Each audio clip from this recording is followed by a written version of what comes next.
Hi everyone, welcome back to my channel, So Little Time, and my name is Karen.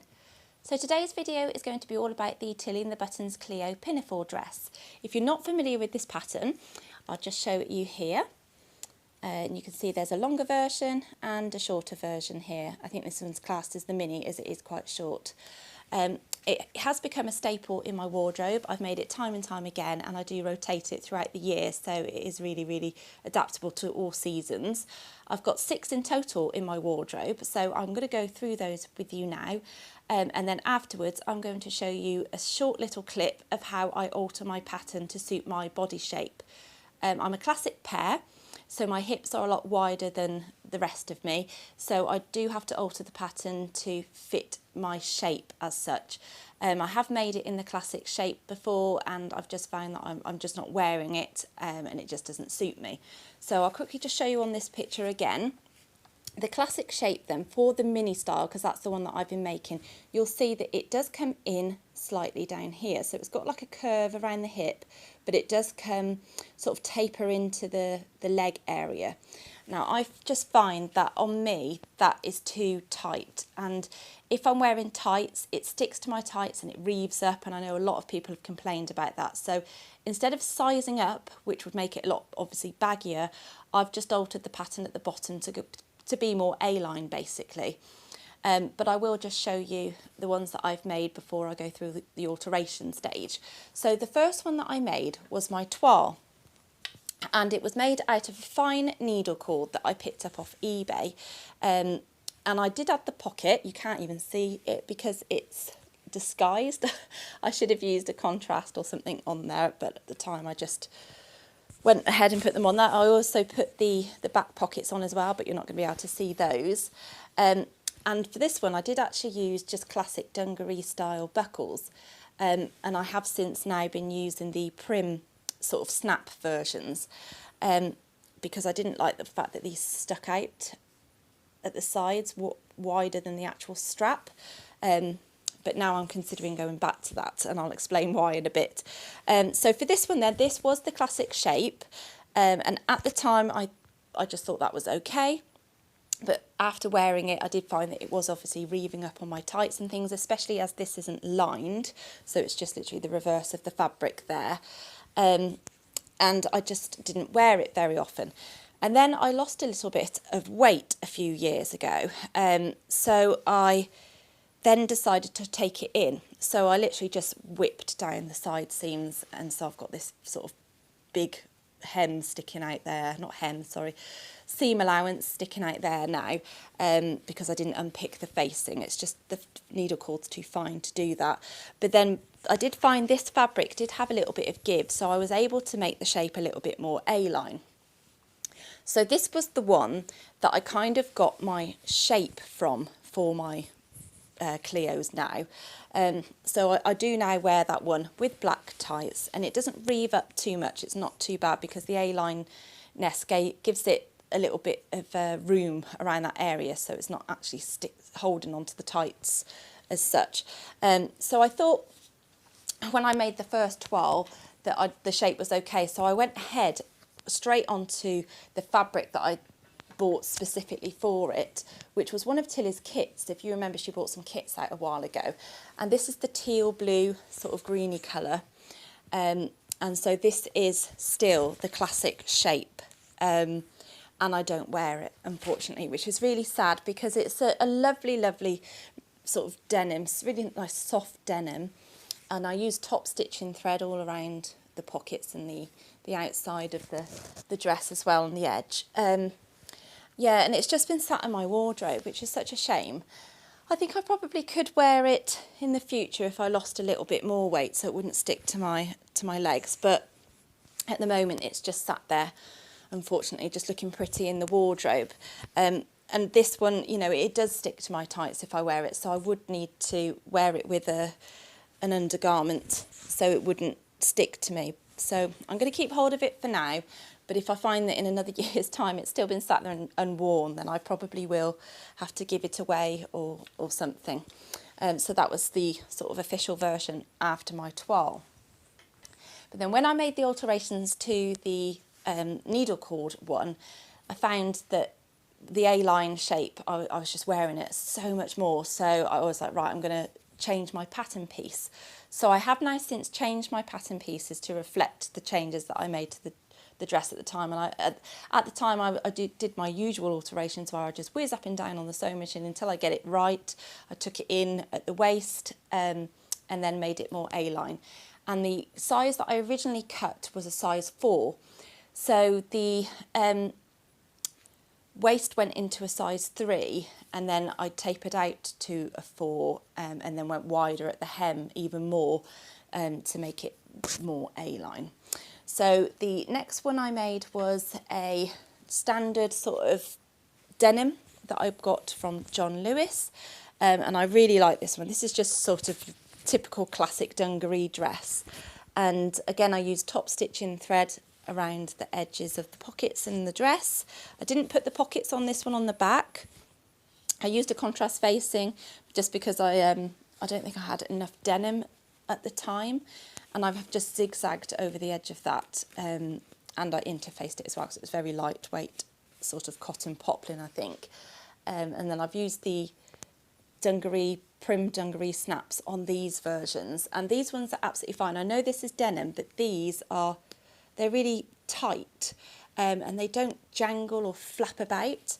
Now I've recently found that the ones I've bought from Prim, they've been really, really flimsy. So I don't know if they've changed manufacturer or what, but every time I buy some, they're just useless. So I'm not going to be using those anymore. So if I make any more dungaree dresses, I'm going to revert back to those dungaree style, the classic sort of dungaree style buckles. So once I'd made my alterations, the first one I'd made with all the official alterations was my purple one. And I absolutely love this version. This is my favourite. And I really took my time on this one. Now this fabric was from Minerva Crafts, and it's a really good quality denim. And I took my time with it, so I then put some bias binding around the edge of the facing because I really like to hide those raw edges. I didn't put the pockets on the back of this one either, but I used the reverse of the fabric to make a contrast pocket on the front. And again, I just used those Prim snaps, but again, these are really good ones. So they're just older ones. Yes, this one fits me perfectly. It's a 3 at the waist, and then like I say, I've tapered it out to the 4 at the hip line, and then from the hip line, I've gone out at the bottom to make it more A-line. And that was my first official one after the changes that I've made, because my denim one that I've just showed you, that also was a straight size 4 initially, and I've had to take it in at the waist to a 3. So I haven't altered any of the bibs on the other ones. They were all still a size 4 at the top, and then I just went from the waist line and made it there. But now to make a whole brand new one, I would go from a size 3 bib to the 3 waist, and this is what I've changed on my pattern, so I'll show you that. And then this one I made is a fine needle cord. It's a shocking pink one. There is a pocket on the front there as well, and I just top stitched it, I think in some lilac thread that I had. Not top stitching thread, just lilac. But this one I have lined. So I bought some lining fabric from the Fancy Silk store in Birmingham. It was only £1.99 a metre, and I only needed a metre, and then I've trimmed the facing with a satin bias binding, which I got from Crafty So-and-So in Leicester. And this one, even though it is more lightweight because it's fine needle cord, the lining makes it a little bit more stable, and wearing it with tights is amazing because obviously the lining, it helps with it not sticking, so it's really comfortable to wear, and I do like wearing that one sort of in the autumn, winter, to give that pop of colour on a dreary day.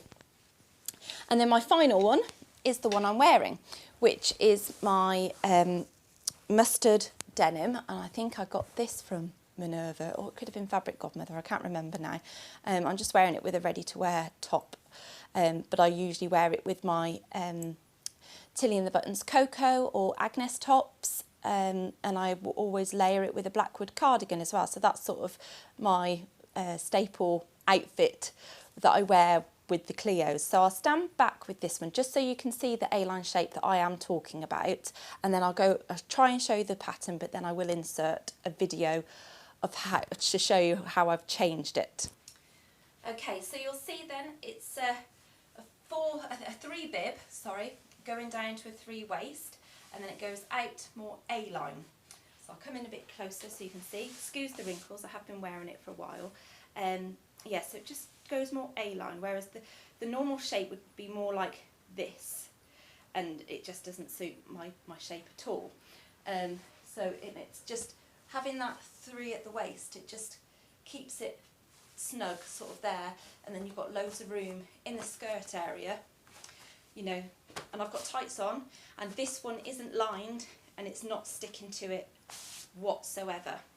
So this one is really comfortable, and like I say, I haven't lined it so it doesn't stick to my tights just because it's got that movement at the bottom, whereas a needle cord one, it would stick to your tights a little bit more just because it's that type of fabric. So the pattern then, I'm just going to grab this now, it's massive, so I don't know if you'll be able to see it on the screen, but I have made the changes in red. Right, so let's just grab this. So here's the dress itself, and I haven't touched the top area whatsoever, but the waist is here, and you'll see that the 3, I've actually gone in slightly more than the 3, so it's in between a 2 and a 3 is the waist, and I've used a red line, and you can see that I've sort of come down, curved it slightly to go out to the 3 line, and then I go out even more to the 4 line. Now there's a little divot here, which is the hip line, and then from there, that's where I've hit the size 4 basically, and then gone all the way down. So I'm going to just pick this back up, all the way down to the bottom of where so I've graded out even more. From that hip line I've gone diagonal, and I've lengthened it by 1.5 inches as well. So I mean, this isn't very clear for you, so I'm going to insert a video just so you can see it clearer. Okay, so I'm hoping you'll be able to see this properly, but here's the Cleo pattern in front of me on the original paper, and if I just go up to the top, so where I've altered the pattern here, you'll see that I've sort of put a line halfway between the 2 and the 3. My pattern that I've cut out is actually smaller than I thought at the top, so you do have to draw a curved line down to the hip line. So here's the hip line here, this little divot, and then what I've done is gone from there and just basically started to gradually curve out, because you can't just draw a diagonal line, because the actual dress does have a slight curve, as you can see on the original line, so you do have to sort of follow that. So I did use a French curve ruler, and one of those looks like this. So I just popped that sort of on there and followed a line all the way down to that hip line. Now you don't have to use one of these, you can just freehand draw it, which is what I did initially because I've only just recently bought that. So from the hip line then, so this is the size 4, I've then gone down, followed it slightly, and then what I did at the very bottom of the skirt, so here's the end of the skirt for the mini version. Now I've lengthened it 1 inch there, so I've drawn a new line across there. And then from the original size 4, I've measured out 3/4 of an inch. So, or you could do 1/2 inch, whatever you prefer. And so from that hip line then up here, I've stayed on the size 4 there, and then started to gradually go out a line all the way down to where I've done that 3/4 of an inch there. So it is just sort of trial and error. It did take me a few goes to get the fit right, but I hope that kind of makes sense, and I've done exactly the same on the back dress. So I'll show you the actual dress piece now. So this is my pattern.